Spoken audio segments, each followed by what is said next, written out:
Mike Saber. Speaker, thank you, sir. Just acknowledge the contribution of the Honourable Phil Goff. They're obviously someone very experienced in this place, but also just acknowledge some of the comments that he made, which do give a very good insight, I think, sir, into some of the complexities that you're dealing with, particularly with the nature of reoffending. The reality is that most people, the very vast majority of people who go to prison will come out again.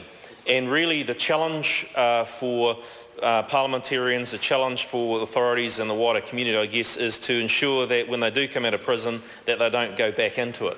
And so much of where, not only New Zealand but around the world, I think we've failed, is that the prison in itself is not the answer.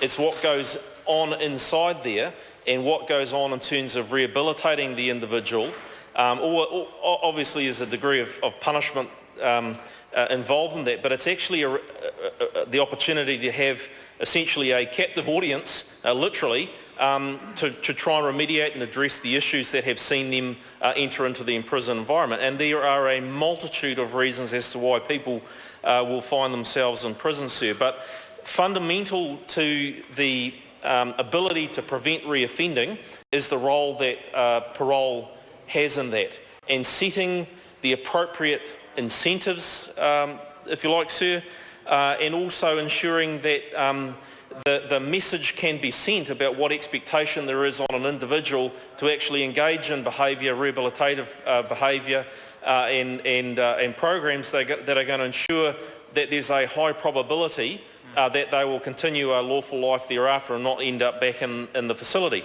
Sir, I wasn't on the select committee when this bill was being going through the submission process, it being new to the committee, but I've been impressed by the work that's been done to look at this very, very important nexus, and I guess where this bill actually goes to, which is to say there needs to be a degree of flexibility that not only reflects that it's important that victims are not continually re-victimised by arbitrary timelines and parole hearings where there's very unlikely that an offender will actually be released.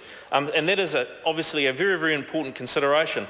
But just as importantly, sir, that it sends a message to the individual, and I'm minded of the Shawshank Redemption, and I'm sure most members in this House will know of that movie, and one of the greatest movies about hope I think that's ever been put together. But on the one occasion when the subject of that movie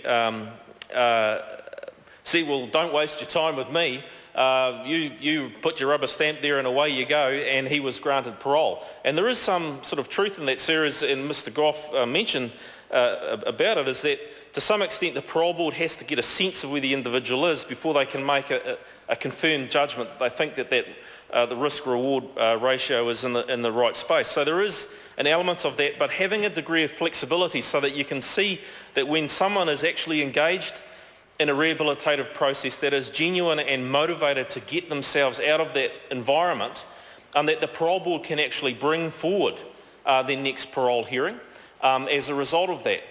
Or conversely, sir, that if they can see that clearly they haven't reached that point with an individual, that the parole board is not wasting its time, its money, and more importantly the